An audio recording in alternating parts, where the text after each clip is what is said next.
je reviens de chez les talibans, on sent que les talibans sont là. On est allé les rencontrer à 60 km de Kaboul. Ils avaient un stock d'armes incroyable, ils étaient conquérants. L'équipe qui était censée défendre la ville de Kaboul de soldats afghans n'avait faisait pas 10 mètres sans être dans un véhicule blindé avec leur gilet pare-balles, etc. Alors que les talibans, à 2 km, maniaient un checkpoint comme ça, en sandales et tranquille, quoi. Donc,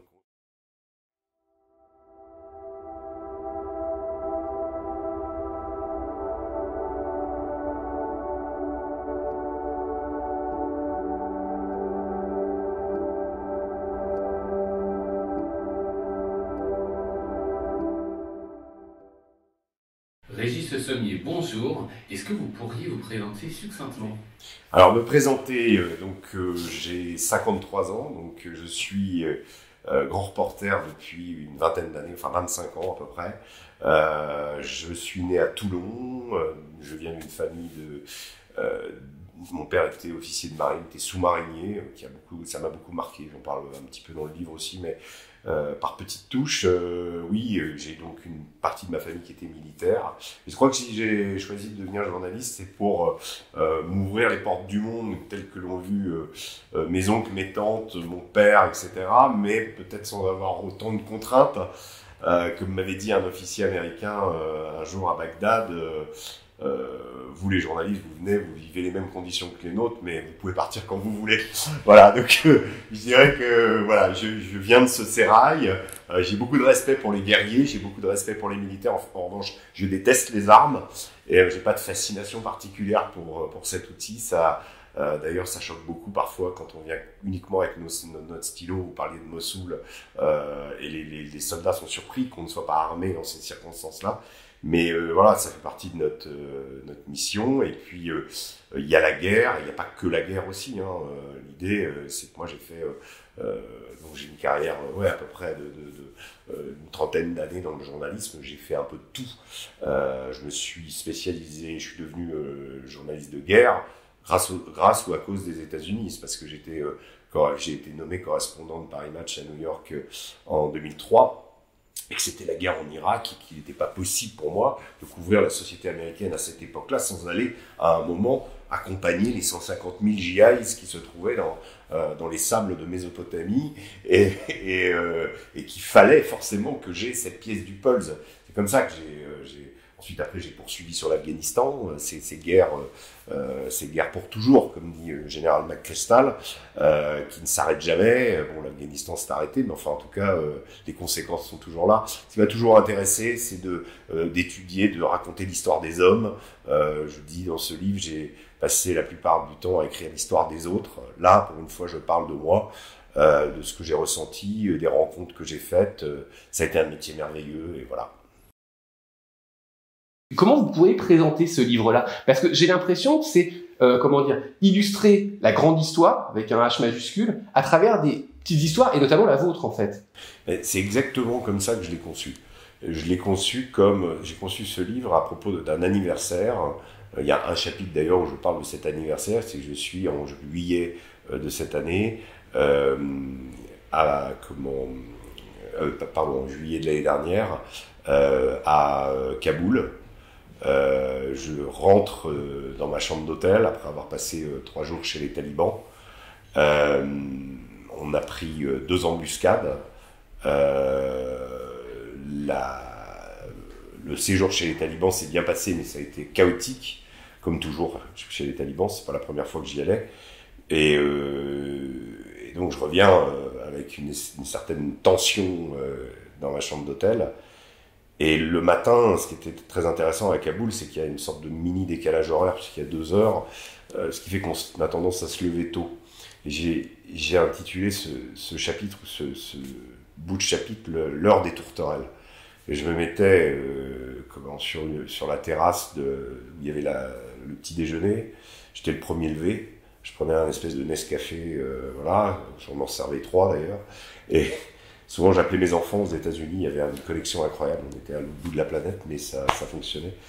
Et Et l'heure des tourterelles, pourquoi l'heure des tourterelles? Parce que c'est le moment où il n'y a plus un bruit dans Kaboul et on entend ces fameuses tourterelles qui ensuite après vont entrer en concurrence avec d'autres oiseaux beaucoup plus bruyants et avec le cœur de la ville qui va et les klaxons et le rythme des prières, etc. Enfin toute l'effervescence de la ville de Kaboul. Et j'avais ce moment, ces heures absolument incroyables. Et je me regardais, à un moment je me suis dit, tu te rends compte, t'as commencé ton acte de naissance, mais état civil né le 11 septembre 2001. J'ai commencé le 11 septembre 2001 en réalité.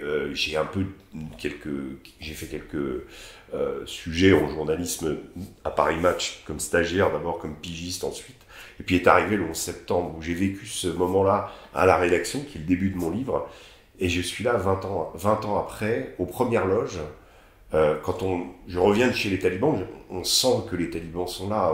On est allé les rencontrer à 60 km de Kaboul. Ils avaient un stock d'armes incroyable, ils étaient conquérants. L'équipe qui était censée défendre la ville de Kaboul de soldats afghans faisait pas 10 mètres sans être dans un véhicule blindé avec leur gilet pare-balles, etc. Alors que les talibans, à 2 km, maniaient un checkpoint comme ça, en sandales et tranquille, quoi. Donc c'était clair que la dynamique allait...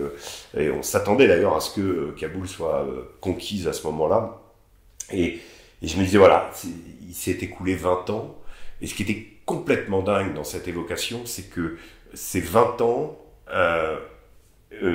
littéralement la conclusion de ces 20 ans consistait à redonner les clés d'un pays aux gens que l'Occident était venu chasser justement parce qu'ils hébergeaient Al-Qaïda 20 ans plus tôt. Donc il y avait matière à réflexion. Il y avait matière à réflexion sur ces 20 ans, sur l'articulation du monde, comment ce clash énorme entre la civilisation américaine et le monde arabo-musulman, cette incompréhension que j'ai vécue quand je parle du soldat Black Miller, c'est un soldat réel, mais en même temps c'est une allégorie des dizaines de soldats avec qui j'ai patrouillé en Irak, parce que l'Irak c'est peut-être le pays dans lequel j'ai passé le plus de temps en dehors de la France et des États-Unis. Donc j'ai vécu à l'heure américaine, à l'heure de l'Amérique qui se confronte donc au monde arabe. Et donc j'ai réfléchi et je me suis dit pourquoi c'est pas une biographie, et je veux remonter ces 20 ans, je veux raconter ces 20 ans, comment je les ai vécus, c'est-à-dire à hauteur d'homme, c'est-à-dire tous ces chapitres en fait s'articulent dans une temporalité précise avec le monde change à chaque fois. Que ce soit la Nouvelle-Orléans pour les États-Unis, parce qu'on a oublié un peu, mais Katrina, c'est le début de la fin de l'ère Bush, c'est le début de la défaite de Bush et de la victoire d'Obama, pour des raisons que je ne vais pas détailler ici, mais qui sont dans le livre. Ensuite, donc c'est un événement intérieur américain qui ébranle le système. C'est pas la guerre en Irak qui ébranle le système, c'est un événement intérieur.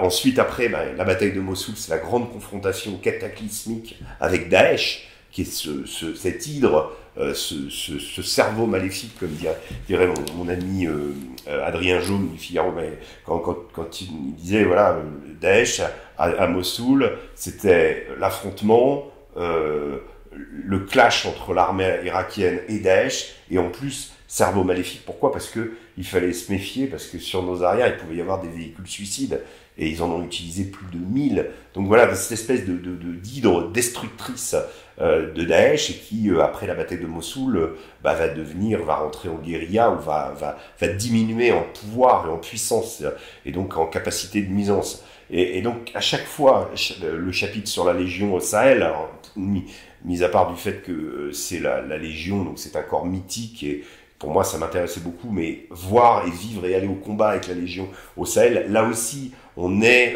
dans la phase finale de l'engagement français au Mali. Là, en ce moment, la France redéploie ses troupes à cause justement du fait qu'elle quitte le Mali. Mais il y a un tournant aussi qui est sensible déjà dans le type de mission. Donc en fait, c'est faire sens de ces événements, les raconter à hauteur d'homme, dans la façon dont je les ai vécus, de façon à expliquer justement cette grande histoire, et peut-être à offrir aux gens des éléments de compréhension de ce monde, parce que le problème d'aujourd'hui, c'est que les choses sont tellement masquées. On parle, moi j'aime beaucoup ce terme, je ne sais plus qui l'a inventé, certainement pas moi, mais le brouillard de la guerre. On le voit très bien avec l'Ukraine en ce moment, la difficulté incroyable qu'on a à savoir réellement ce qui se passe, et l'interprétation ou la surinterprétation par contre de certaines images. Ça, c'est voilà, on est dans le brouillard absolu, on est dans la narration, on n'est pas dans l'analyse. Donc voilà, et nous, on doit être dans l'analyse, on doit rester dans la façon d'expliquer ou de raconter que les choses se déroulent, comment les choses se déroulent sur le terrain, quoi. Voilà. Mais alors justement, est-ce qu'il n'y a pas une dimension pour vous quand vous êtes sur le terrain, c'est derrière un pick-up de l'armée française au Sahel, quand c'est, je sais pas, à côté des GIs américains en Afghanistan, est-ce qu'il n'y a pas une dimension assez frustrante aussi justement de cette volonté d'expliquer la petite histoire? Est-ce que parfois vous aimeriez pas, je sais pas, prendre du recul ou ne pas être totalement absorbé justement par la tragédie quotidienne et la somme de tragédies individuelles? Il n'y a pas forcément la tragédie, hein. Il y a aussi des choses, des moments extrêmement chiants, hein, dans ces, quand on passe du temps avec les militaires.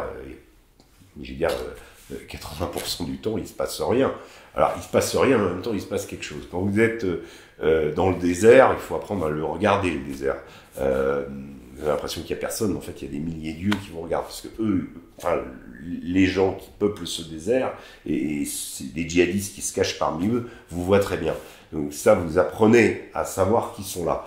Il y a des choses comme ça. L'environnement, puisqu'on parle un peu de géographie tout à l'heure, l'environnement, il y a une lecture de l'environnement, et il y a une lecture aussi des contraintes que cet environnement implique pour les soldats, pour les groupes armés que vous allez accompagner. On fait pas la guerre de la même façon en Afghanistan qu'on l'a fait en Ukraine, tout simplement parce que la géographie est pas la même. Et donc voilà. Et vous, au départ, vous arrivez, vous êtes néophyte, vous tâchez de vous raccrocher aux histoires des uns et des autres parce qu'elles vous parlent et qu'il y a une humanité commune. Et puis progressivement, vous apprenez à laisser les choses venir vers vous. Je pense que la guerre, elle a deux avantages. Elle n'en a aucun autre. Le premier, c'est de vous mettre face à vous-même. C'est-à-dire, vous êtes à poil, vous y allez ou vous y allez pas. Vous faites le saut dans le vide ou vous le faites pas. C'est valable pour le journaliste, c'est valable pour le soldat, c'est valable pour le combattant. Bien souvent dans les guerres, on voit un type qui était balayeur ou de rien qui devient un héros. En revanche, le fanfaron qui disait hey, on va aller à l'attaque, et puis il y a le premier tir, le type est parti. Donc là vraiment, il n'y a pas de filtre. Et le deuxième avantage justement, c'était c'est que ça vous met donc face aux réalités, ça vous met et puis il n'y a pas de triche possible. Dans tout autre élément, je dirais, quand vous rencontrez quelqu'un en temps de guerre, cette personne se livre intégralement. Enfin, pas intégralement, mais elle ne cherche pas à vous vendre quelque chose. Souvent, elle peut vous mentir parce qu'elle peut adopter ce que j'appelle une stratégie de survie. Comme vous accompagnez une troupe qui, a priori, est conquérante, quand vous arrivez à Mossoul, vous ouvrez une porte, vous êtes avec les hommes de l'ISAF, donc des forces spéciales irakiennes, vous êtes les premiers au contact de gens qui n'ont pas vu d'autres militaires ou d'autres que les hommes de Daesh depuis 2 ans et demi. Donc évidemment, ils pensent que vous allez penser qu'ils sont de Daesh, et donc ils viennent vous demander une cigarette. On dit ah oui, ils demandent une cigarette parce que Daesh interdisait les clopes, et ils sont très contents de pouvoir. Mais en réalité non, ils font ça pourquoi? Pour vous dire, vous voyez, on fume, on fait pas partie de Daesh. C'est ça les stratégies de survie. Mais en même temps, il y a une certaine, c'est très touchant évidemment de voir que des gens essayent de sauver leur peau et vivent dans une espèce de terreur de ce qui va leur arriver après. Et vous êtes témoin de ça et voilà. Et sinon, vous avez rien à faire là-bas. Hein. Faut jamais l'oublier aussi. Le vrai problème qu'on a dans certains cas, enfin, dans moi certains papiers que je lis qui peuvent être excellent, mais le pris parti qu'on peut avoir pour un camp, c'est pas du journalisme. On peut avoir une sympathie pour un camp, accompagner des gens, devenir ami avec eux, etc. Mais être journaliste, c'est être capable de critiquer son propre camp. Celui qui l'a fait le plus merveilleusement pour moi, c'est George Orwell. Dans un bouquin qui s'appelle Homage to Catalonia, donc l'hommage à la Catalogne, qui est son bouquin sur ses expériences de guerre aux côtés des républicains pendant la guerre d'Espagne. Et George Orwell souligne des aberrations dans son propre camp. Il est avec les anarchistes qui élisent leurs officiers. Il dit non, c'est pas possible, on peut pas élire un officier, ça ne va pas. Mais il le dit aussi à un moment, il est fasciné par la corrida. Il dit tous les grands toreros étaient franquistes. Je ne comprends pas pourquoi. Voilà. Et donc il y a une certaine, il y a toujours un recul nécessaire chez Orwell. Et tout en épousant une cause, il a une vraie attitude journalistique dans ce qu'il raconte et dans ce qu'il voit. Il sait qu'il est dans l'histoire, mais il va la raconter de façon le plus exacte possible. Et le problème, c'est qu'aujourd'hui, bon, on use des termes, par exemple, qui me semblent complètement aberrants. On dit, j'entends le terme journaliste militant, ou alors journaliste citoyen. Bon, ça, à la limite, journaliste citoyen, s'il n'y a pas de journaliste sur place, avoir le témoignage de quelqu'un qui est là, qui est un peu doué, et qui va essayer de faire un peu de reportage, ça a de la valeur. En revanche, le journaliste militant, c'est totalement antagoniste. Quand vous êtes militant, vous êtes là pour magnifier une cause, ou mettre en avant quelqu'un, ou un leader, ou voilà. Donc vous êtes là pour tordre la réalité. Parce que si ce type ne correspond pas, si vous êtes militant et que vous épousez sa cause, vous allez dire, oui, il y a cette phrase célèbre de Lénine qui dit les faits sont têtus.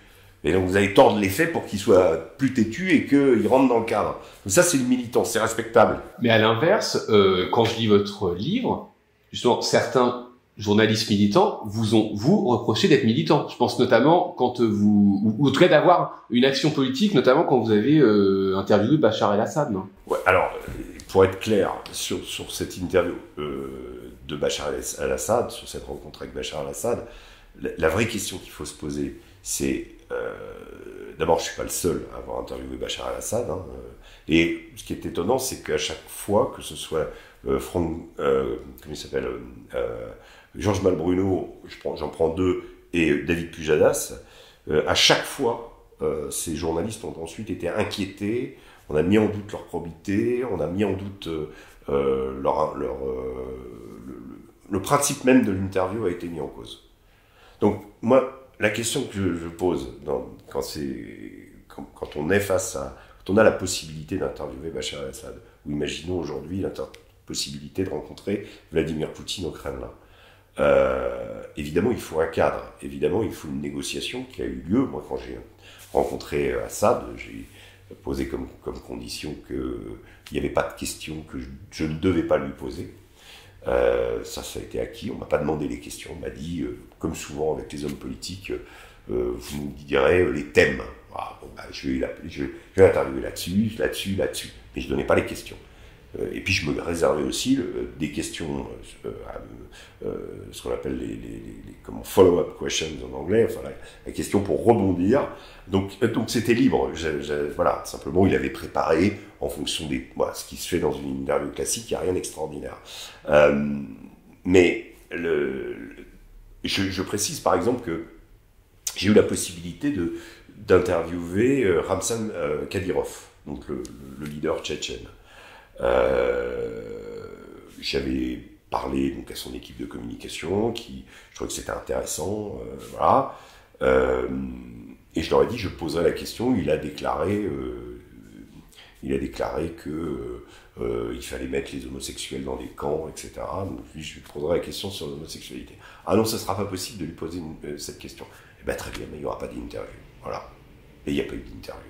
Je suis arrêté là. J'ai arrêté là. Avec Assad, il n'y avait pas de contrainte particulière. Donc j'ai fait cette démarche. J'ai posé des questions qui, si on prend la peine de regarder de quelle nature elles étaient, sont absolument impitoyables. Sont des questions très dures sur sa responsabilité dans la guerre, sur cette manie qu'il a d'appeler tout opposant ou toute personne qui s'oppose à lui, de le qualifier de terroriste. À l'époque, c'était la question de Mabamer, le quartier je lui ai demandé pourquoi est-ce qu'il utilisait de l'artillerie contre des civils. Enfin, voilà. Et dans ma deuxième interview, je lui ai demandé comment, sur la base de plusieurs reportages, que le viol était utilisé de façon systématique dans les prisons syriennes. Enfin, je l'ai rappelé, si vous voulez. Évidemment, il n'allait pas me dire « Oui, vous avez raison, le viol est utilisé de façon systématique », mais au moins, la question dans ce type d'interview est au moins aussi importante que la réponse. Donc il y avait rien de critiquable, et personne d'ailleurs, et ce qui est intéressant, c'est que je n'ai eu des critiques sur cette interview de Bachar el-Assad qu'en France. Elle a été reprise, je ne sais pas dans combien de médias aux États-Unis, par exemple, sur les propos d'Assad. C'était la première fois que Assad parlait depuis le début de l'État islamique, depuis la création de l'État islamique. Donc c'était important, les Américains, il y avait Raqqa, ils allaient bombarder Raqqa, les Syriens aussi bombardaient Raqqa. J'ai demandé à Assad comment ça se passe. Vous n'êtes pas alliés, mais vous avez le même ennemi. Voilà. Donc c'est ce qu'on appelle la déconfliction, c'est-à-dire que bon, on signale qu'un avion va passer, donc il y a un protocole d'accord là qui était plutôt fait sous la supervision des Russes avec les Américains pour justement qu'il n'y ait pas d'accident, quoi. Voilà, tout simplement. Donc ça c'était important, évidemment, ça a été repris aux États-Unis énormément, mais j'ai pas vu dans la presse anglo-saxonne aucune remarque sur le fait d'aller interviewer Assad. Les seules critiques qui m'ont été faites, qui m'ont été adressées sur le fait de faire cette interview ont été par le journal Le Monde. J'en ai déduit que c'était une énorme jalousie de leur part aussi, mais quand ils n'ont pas l'interview, ils viennent vous donner des leçons de journalisme. Voilà, c'est ça leur truc. C'est uniquement de la jalousie ou il n'y a pas autre chose, dire, peut-être, je sais pas, un agenda politique, je sais pas si on peut dire ça, mais en tout cas, un positionnement idéologique. Non, je parle de la part de vos critiques. Je ne sais pas, ce qui les motive. Je sais que je m'étais attiré les foudres aussi du ministre des Affaires étrangères, Laurent Fabius, à l'époque.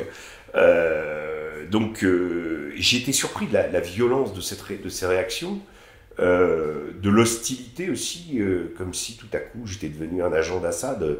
Excusez-moi, j'ai 2 enfants qui habitent aux États-Unis, j'ai passé 14 ans avec une Américaine, je connais ce pays par cœur, j'étais correspondant de Paris Match aux États-Unis. Alors à l'époque on me disait oui, tu fais un peu trop de trucs avec les soldats américains en Irak. Ça c'était, voilà, j'étais taxé d'atlantiste. Tout d'un coup je me retrouve dans un autre camp.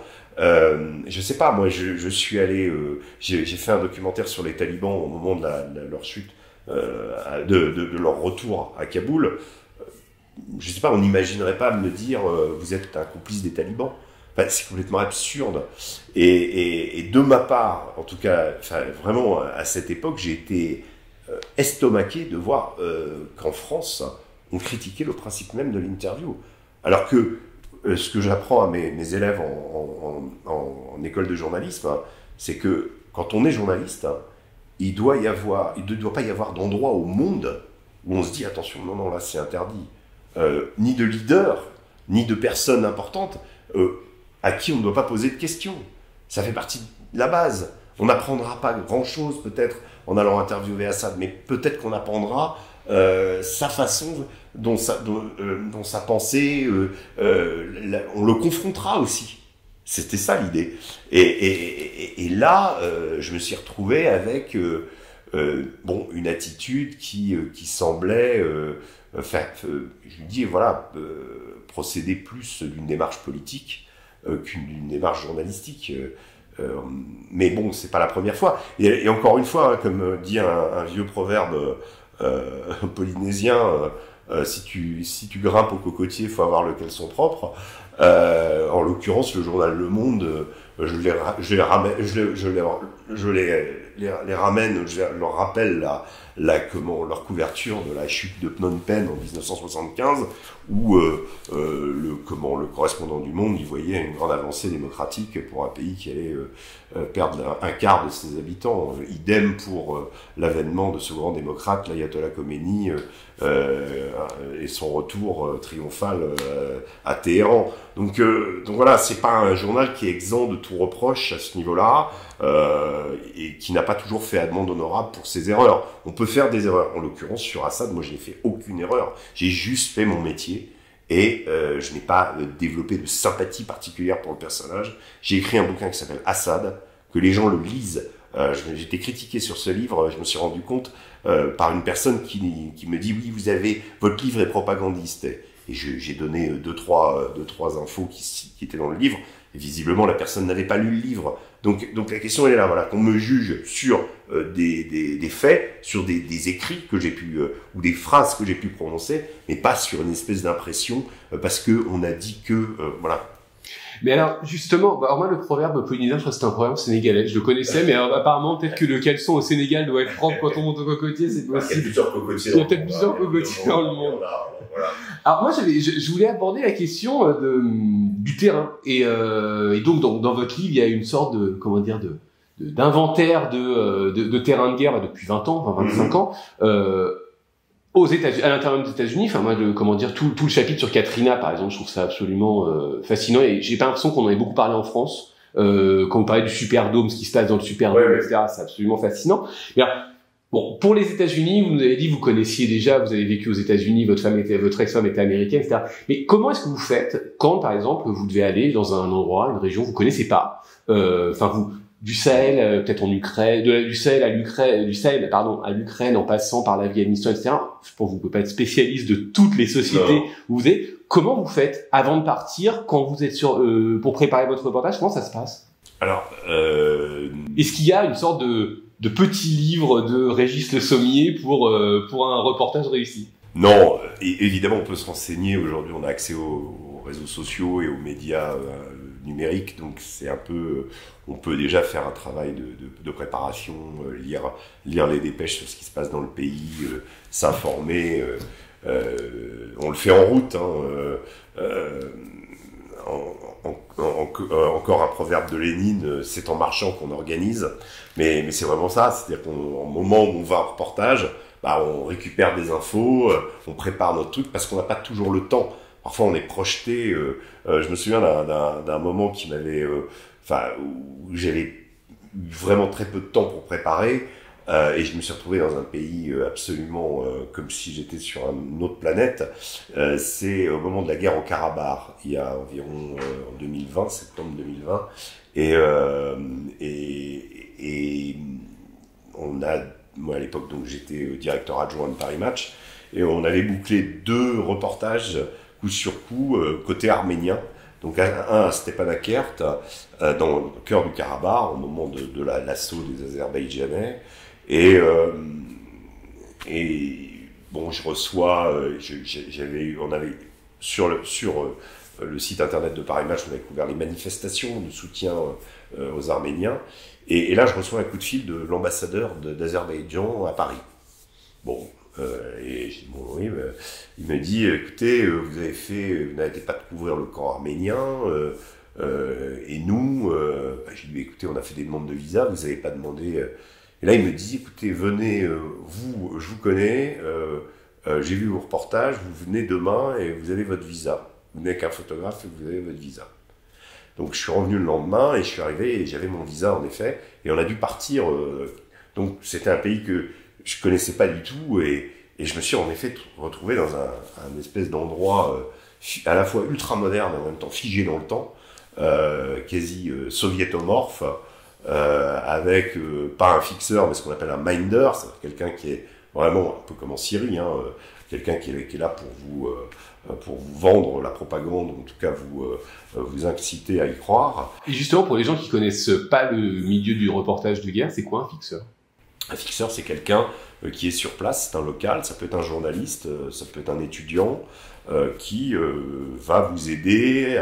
D'abord, peut vous servir de traducteur, peut aussi vous servir de chauffeur, enfin, quelqu'un qui est une sorte d'entrée, voilà, qui va vous aider justement. Vous parliez de, parfois on prépare, parfois on trouve un fixeur, on appelle un collègue en disant tu peux me filer ton fixeur, parce que souvent les fixeurs en fait les fixeurs sont des gens qui prennent des risques énormes, qui parfois nous sauvent la vie. Moi, ça m'est arrivé en Irak notamment, où vraiment le travail de mes fixeurs, en tout cas, m'a permis d'échapper à une situation extrêmement délicate, à l'époque où il y avait des enlèvements, etc.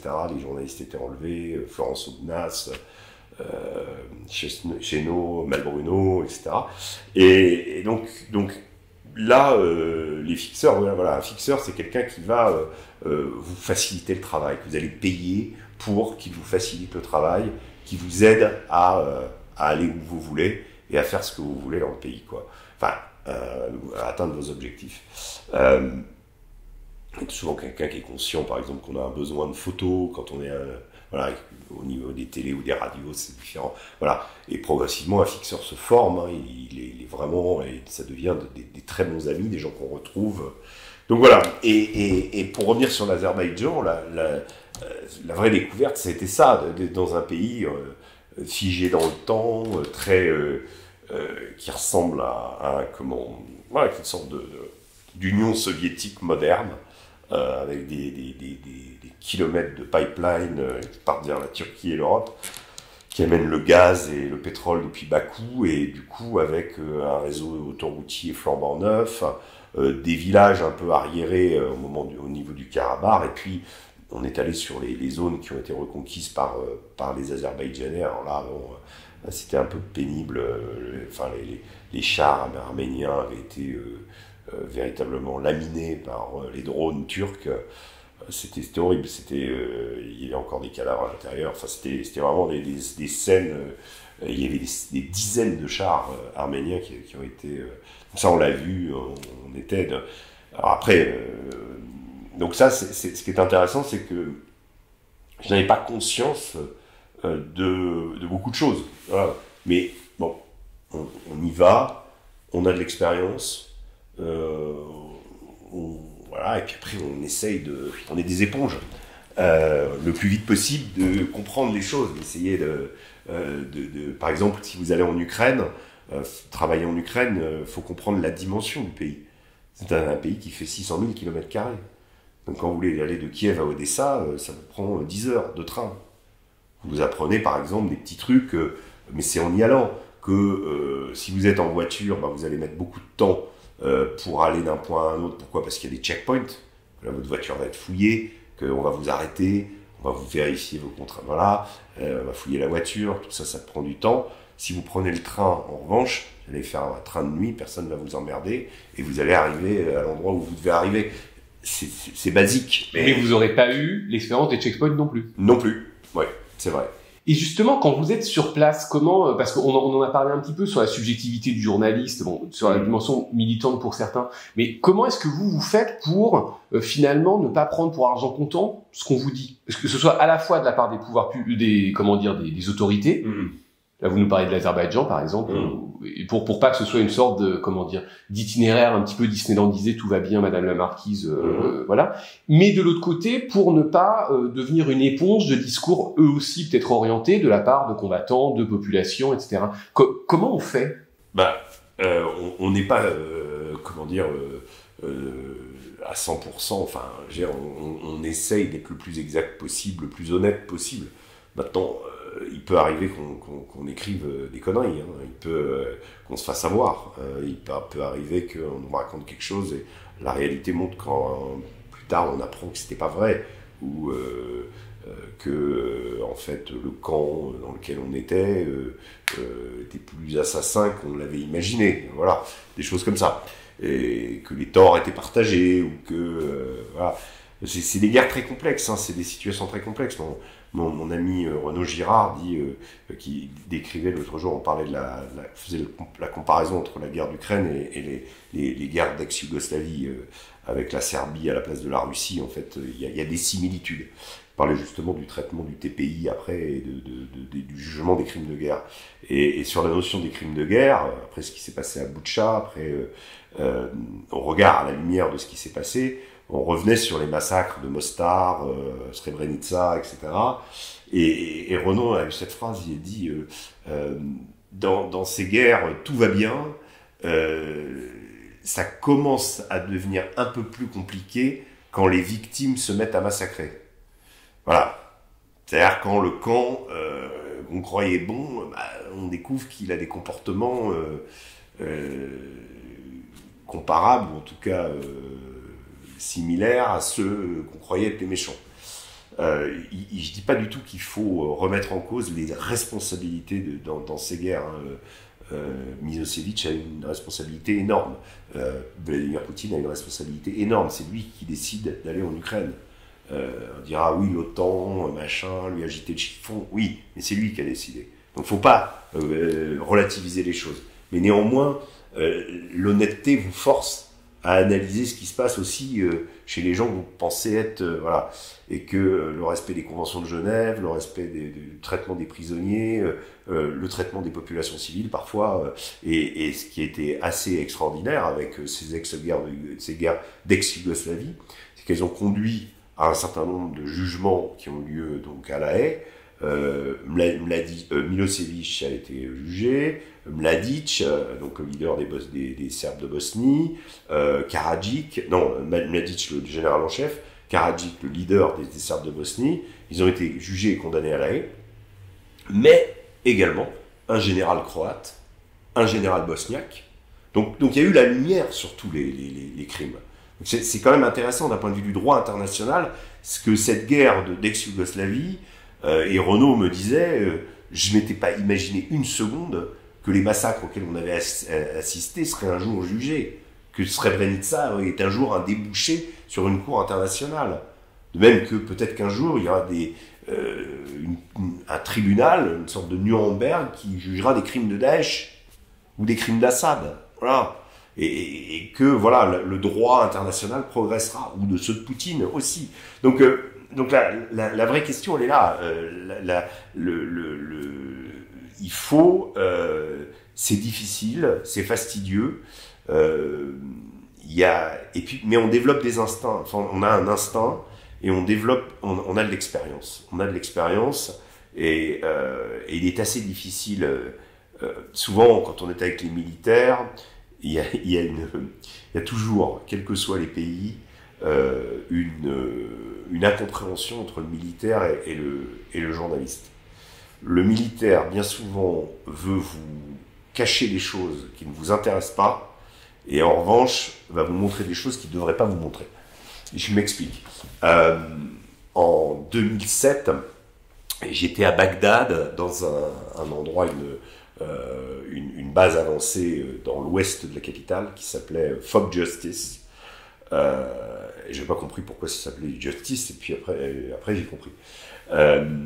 Et on était donc avec mon photographe Chris Ondros, on avait passé plus une semaine avec les troupes à patrouiller dans Bagdad, une époque assez tendue, l'époque ce qu'on a appelé le Surge, où les Américains réinvestissaient les quartiers qui avaient été laissés aux mains d'Al-Qaïda avant.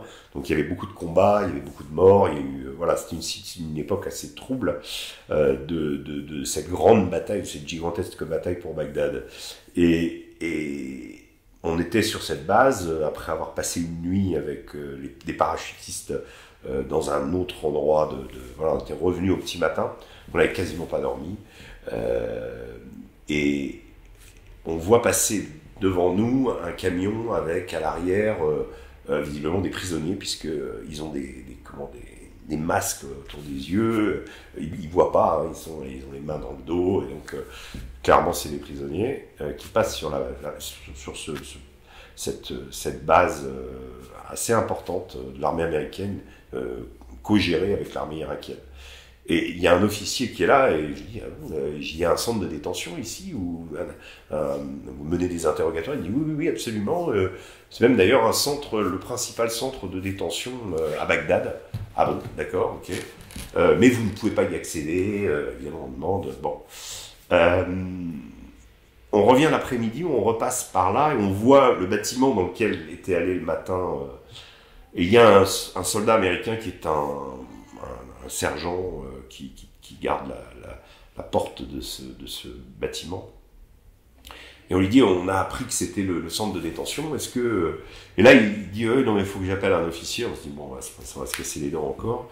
Puis là, l'officier nous dit, oui, venez, rentrez. Bon, il ouvre la porte, et là, on tombe sur une pièce d'à peu près la taille de celle-ci, avec 40 mecs détenus dans la pièce. Donc, et voilà, on se demande comment ils devaient dormir, enfin c'est juste hallucinant. Il y a un autre camion avec des prisonniers qui arrivent à ce moment-là, donc les prisonniers sortent, on leur enlève, alors ça en photo c'est juste extraordinaire, parce que on leur enlève et c'est la première fois qu'ils voient la lumière, visiblement depuis plusieurs jours, ils sont complètement éblouis, ils ont du mal ils font comme ça, ils sont mis contre le mur, quelqu'un leur prend leurs bras et commence à les taguer avec un marqueur, Il y a des chiens qui sont à côté, il y a un chenil là. Je dis mais ils sont là pourquoi ces chiens? Ah, c'est pour la sécurité, on les utilise pas sur les prisonniers, vous inquiétez pas, et les mecs sont là. Enfin, le truc surréaliste quoi, comme voilà on se retrouve dans le QG du méchant dans James Bond avec des tortures. Enfin, il n'y a pas de torture expressément, mais on sent bien que voilà l'atmosphère y est quoi. Et donc on fait les photos et on part, et le lendemain on a fait Chris qui travaillait pour Match et pour le New York Times à l'époque a fait la couverture du New York Times avec cette voilà, et ça a remis une pièce dans le jukebox parce qu'il y avait eu Abu Ghraib, il y avait eu voilà ces histoires de torture, Guantanamo, donc la question du traitement des prisonniers, du traitement des insurgés. Donc nous, on était témoins, clairement, pas de mauvais traitement, mais enfin, d'une situation, d'un contexte qui laissait deviner et puis mettre 40 mecs dans une pièce de 20 mètres carrés, c'est pas humain, c'est pas c'est pas dans les conventions de Genève. Donc voilà, ça, c'est quelque chose que ce militaire n'aurait pas dû nous montrer s'il avait été efficace. Et en revanche, dans la même patrouille, il y avait l'officier de renseignement. Un jour, j'arrive, il était en train de regarder ses cartes sur la table. Ah, il faut surtout pas regarder les cartes. Bon, c'était les cartes avec le plan de Bagdad, sauf qu'ils avaient mis Wisconsin Street, New York Highway. Enfin, ils avaient rebaptisé à l'américaine en nom de code. Il y avait que ça. Je veux dire, même en prenant la carte, je pense qu'on n'aurait pas dévoilé de secret d'État, ni compliqué la tâche des Américains dans le secteur. Voilà, donc ça fait partie vraiment des trucs, voilà, il faut surtout pas avoir ça. Et puis, voilà, donc il y a toujours manière, c'est pour ça que mon livre s'appelle La vérité du terrain, parce qu'il y a toujours manière de voir, enfin, quand on va sur place, on voit des choses qu'évidemment on ne verra pas si on n'y va pas. Si on n'y va pas, on aura une idée du truc, mais souvent, en allant sur place, nos propres convictions, notre propre vision est contrariée par les événements et par la réalité qu'on découvre. Et le journalisme, c'est, pour moi, d'être témoin et de ramener, de reporter cette réalité au lecteur et ensuite de le laisser juge. On peut parfois bouillir, vouloir défendre quelqu'un, oui, mais il faut rester le plus honnête possible sur ce qui a été fait et pas fait. Et bon, on n'est pas... c'est pas parce qu'une cause est juste qu'il faut la fantasmer. Voilà. Et justement, reporter de terrain encore, vous êtes aussi journaliste de presse écrite, journaliste télévisuel. Ouais.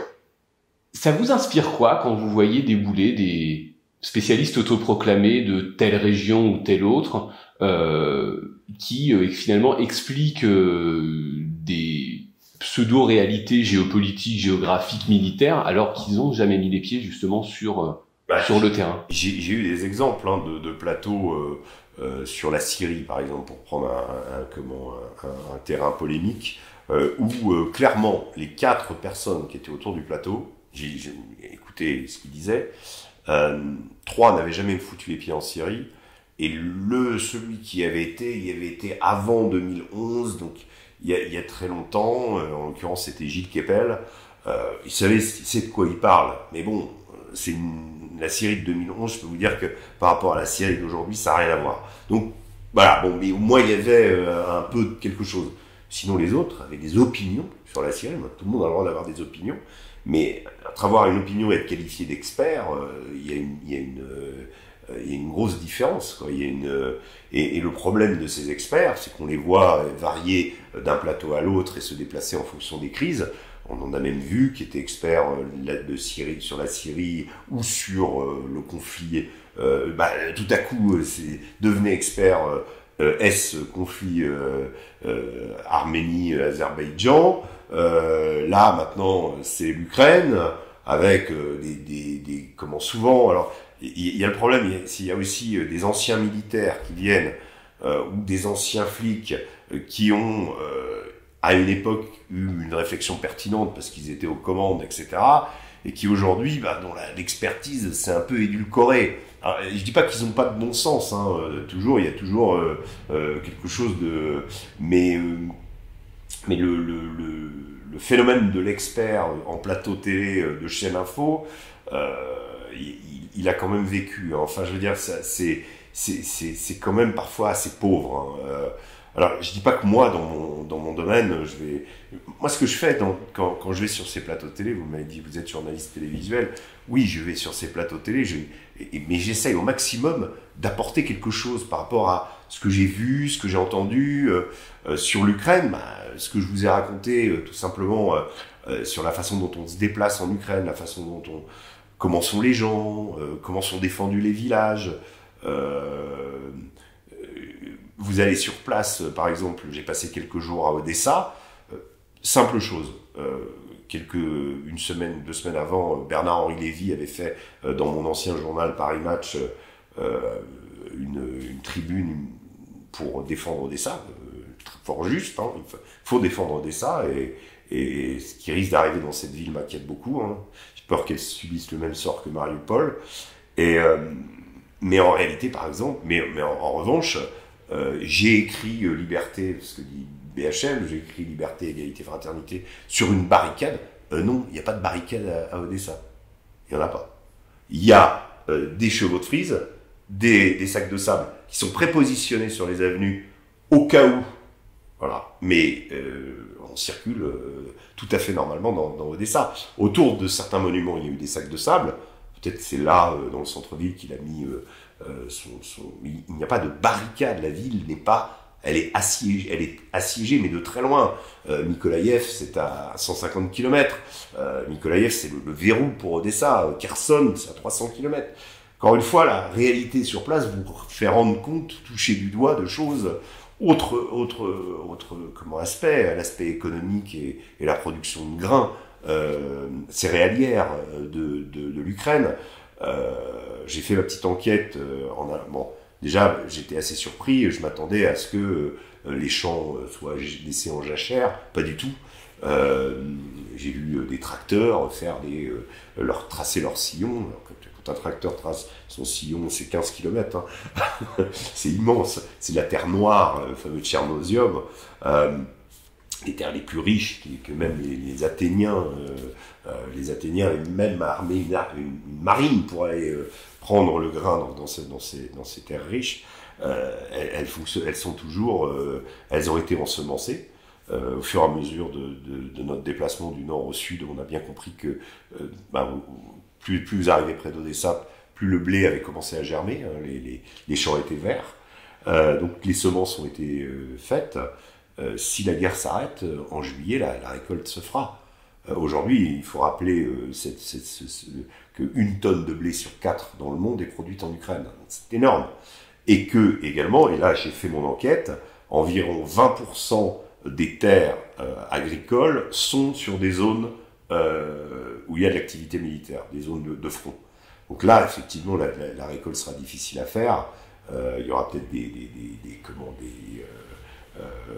les silos à grains ont sans doute été endommagés. Les silos à grains, malheureusement, je l'ai vu en Syrie. Là aussi, comparaison, servent souvent à se planquer, il y a eu des batailles autour de silos à grains. Voilà.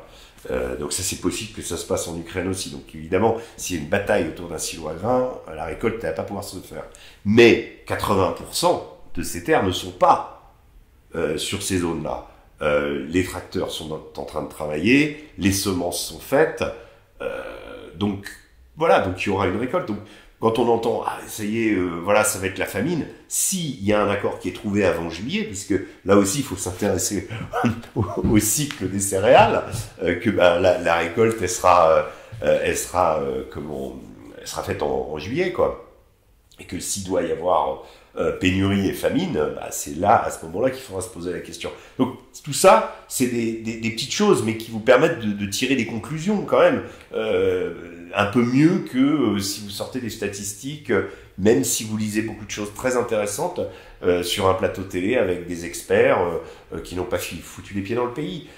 Il y a toujours un petit plus aux reporters, et moi ce que j'aimerais vraiment, c'est que ce métier qui est en voie de disparition parce que économiquement coûteux, parce que l'économie des médias malheureusement est dans une situation critique aujourd'hui, perdure et ne soit pas parasitée par ces deux phénomènes, l'économie et l'idéologie. L'idéologie, c'est voilà, cette espèce de tentation, allez, on va devenir, nous sommes journalistes, on est des chevaliers blancs, je parle pas, des Hugo Clément, pour pas le citer, Martin Veil, des gens qui, déjà, quand je vois leurs reportages, ils sont pas forcément mauvais, hein, mais je vois leurs reportages, j'ai l'impression qu'ils ont déjà une opinion, déjà, en fait, ils viennent sur le terrain pour confirmer leur opinion.